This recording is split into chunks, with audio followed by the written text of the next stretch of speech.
Since it was asked of me, this is the assembly of the 124 instrument cluster. This is how I do it. I'm not 100% sure if it's the official method, but it works perfectly. So I start with the right hand side, when viewed from behind obviously.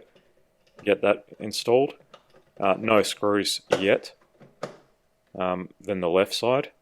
Reason being because you need to move this reset lever underneath that right hand side module when you put the speedo in.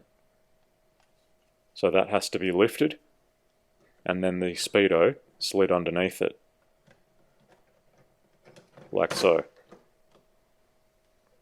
And then you can basically reassemble all of the other accessories that have been removed in the process, including screwing it back together. Pay attention to the screws as you're removing them because they're not all the same.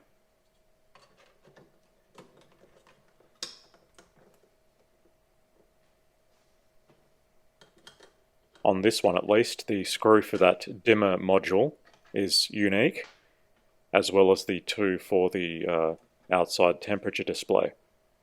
There's also two washers on that right hand side board as well.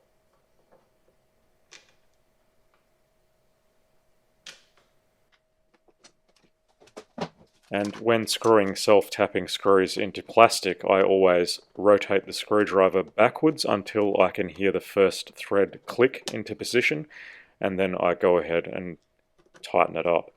I never use an electric screwdriver when screwing straight into plastic. It's a recipe for disaster, unless your electric screwdriver has a very low torque setting. But you still want to always make sure you back the screw out first to make sure it catches that first thread. If you just go ahead and start screwing in, well, you're pretty much guaranteed to cross thread, and you can only do that a few times in plastic before it either cracks or you've got no threads left to screw into. I do hardware support for a living.